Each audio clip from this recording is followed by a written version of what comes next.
the case of the Middle East, what has happened with Donald Trump's move to find some sort of solution for what's going on in the Middle East. He sent two important, you know, persons, and in his mind, and one of them was his son-in-law, Jared Kushner, and the other one, Steve Witkoff. He sent them to Israel, and they were talking to the crowd, preparing to get the prisoners. And Jared Kushner came out with you know, to me, it was so much disappointing what he said. And here is what he said to Israelis. I think he wasn't honest in his way, maybe because of his love toward the people in Israel. Here is what he said. Be more proud to see the way that the state of Israel and its people have carried themselves through this traumatic, unthinkable, horrific experience.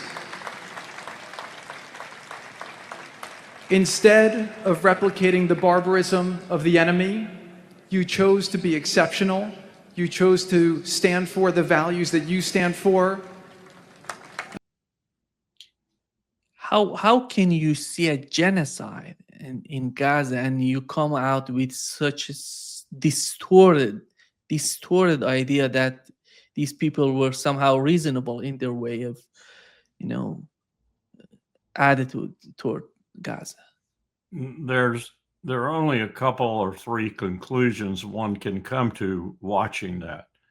The first one is that Jared Kushner is the reprehensible person that several people have told me his father was. And they use the expression, the apple didn't fall far from the tree. If you know anything about Jared's father, he was a criminal par excellence in the kind of way we make white collar criminals in America. And Jared is his true son, if you will. That's one interpretation. The second one is he's the most ignorant, kept away from the truth person on the face of the earth. I suspect maybe both of those things go together. And then the third one, which probably complements those two, the second one, I have no idea to what degree it operates with him.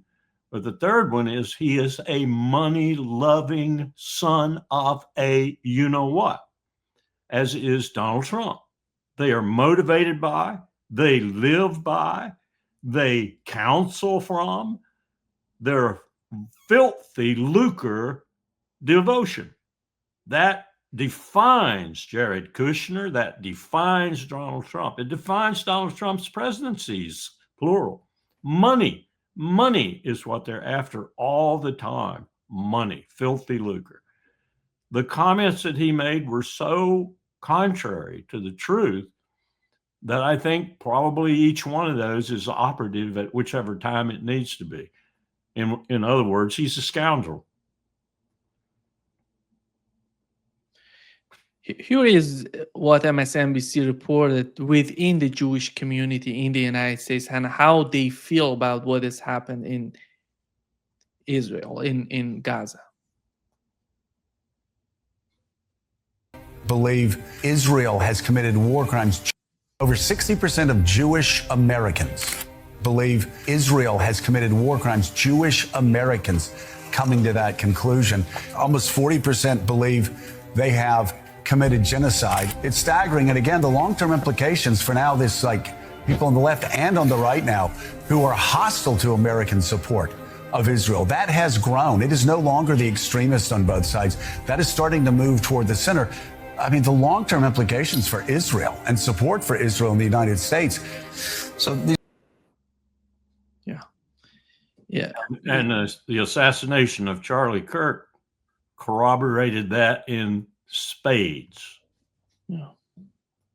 Irreparable damage to the relationship. And as the truth comes out, such as it may, I suspect we'll never know anything about it in real terms of the truth, just as JFK's assassination is still not legitimate in terms of the interpretation of how it happened. But still, the impact is felt by people 40 and under in particular throughout the mega complex now. So Jared Kushner, I could have said a fourth quality, he's trying to resurrect some of that support that's fast bleeding away from Israel.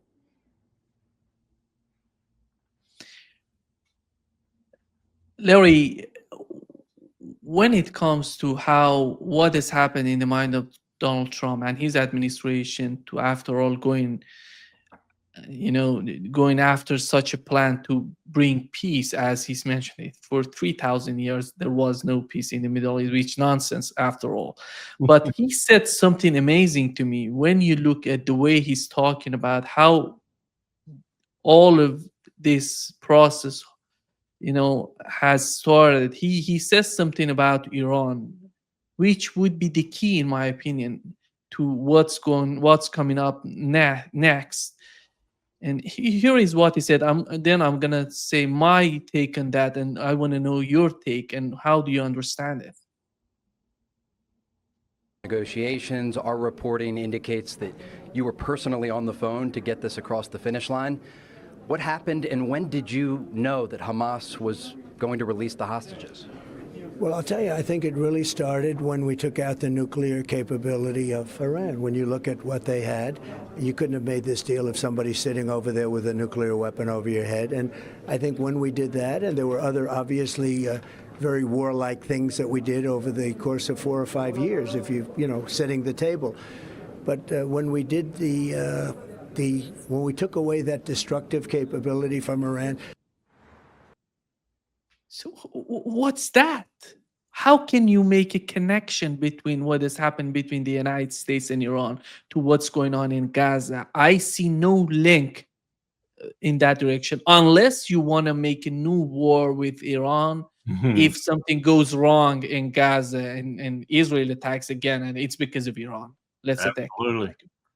Here's my surmise at the present time.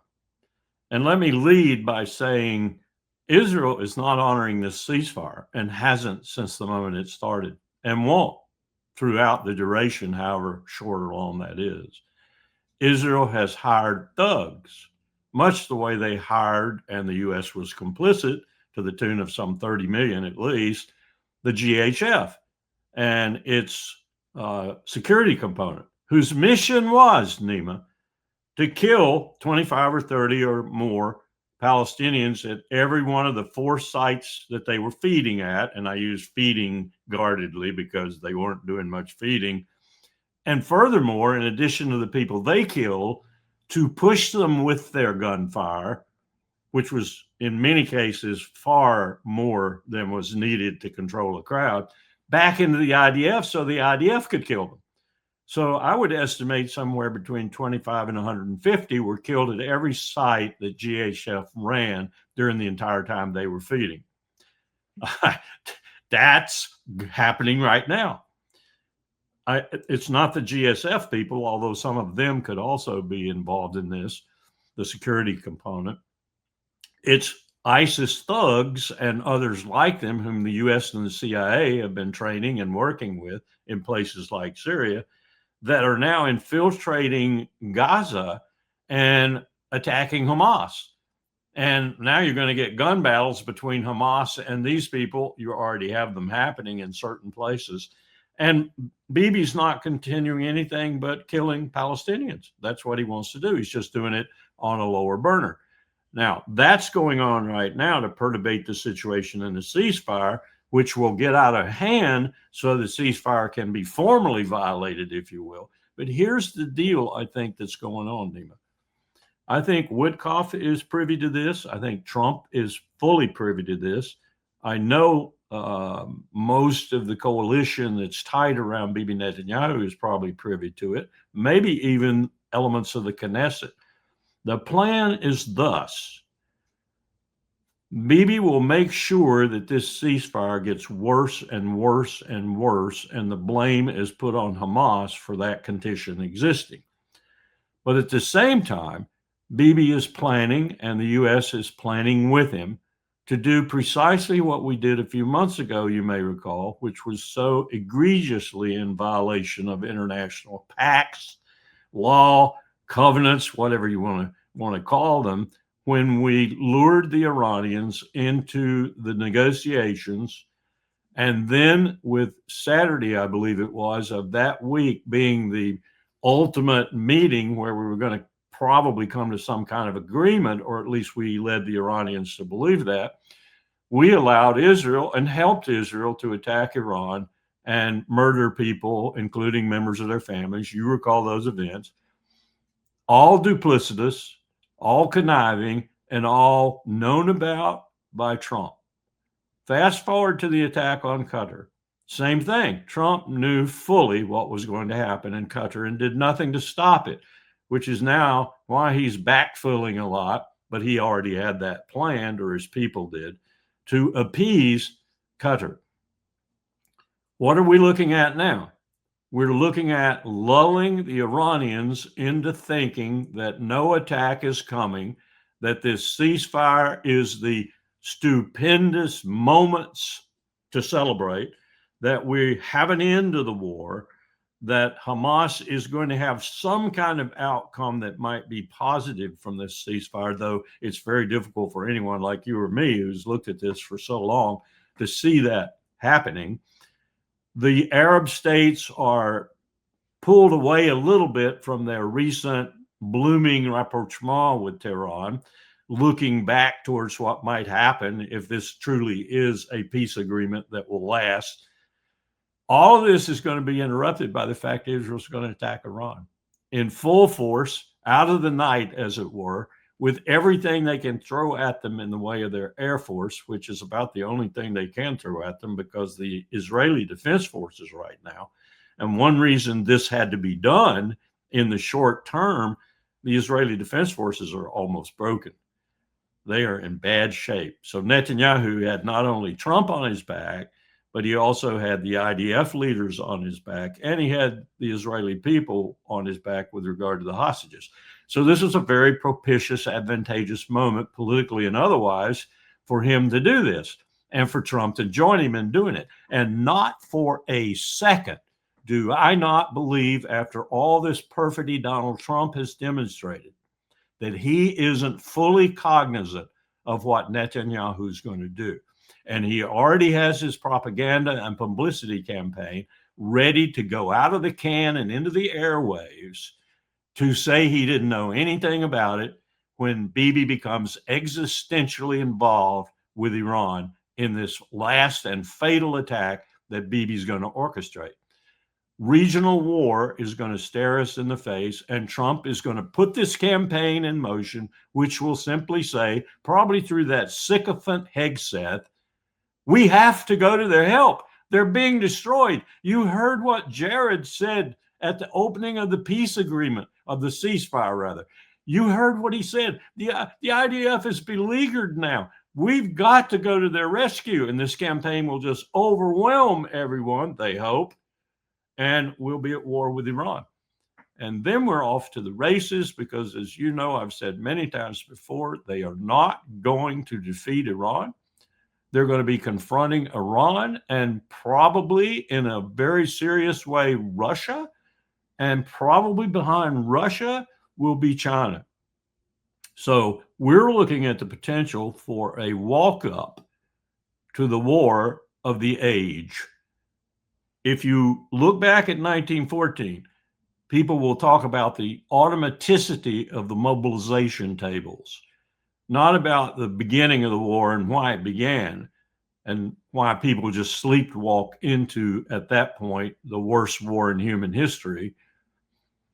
The tables, the mobilization tables for Russia, Germany, France, and Britain were so automatic that they, in an operational sense, a tactical sense, if you will, they began to operate and push the momentum of the war to the stages that it came to. Well, that's what we have happening today, but it's orchestrated. It's not a, mobilization table that no one thought would cause this kind of thing to happen so quickly. It's actual plans. And President Trump is a part of those plans, just as Bibi Netanyahu is the implementer of those plans.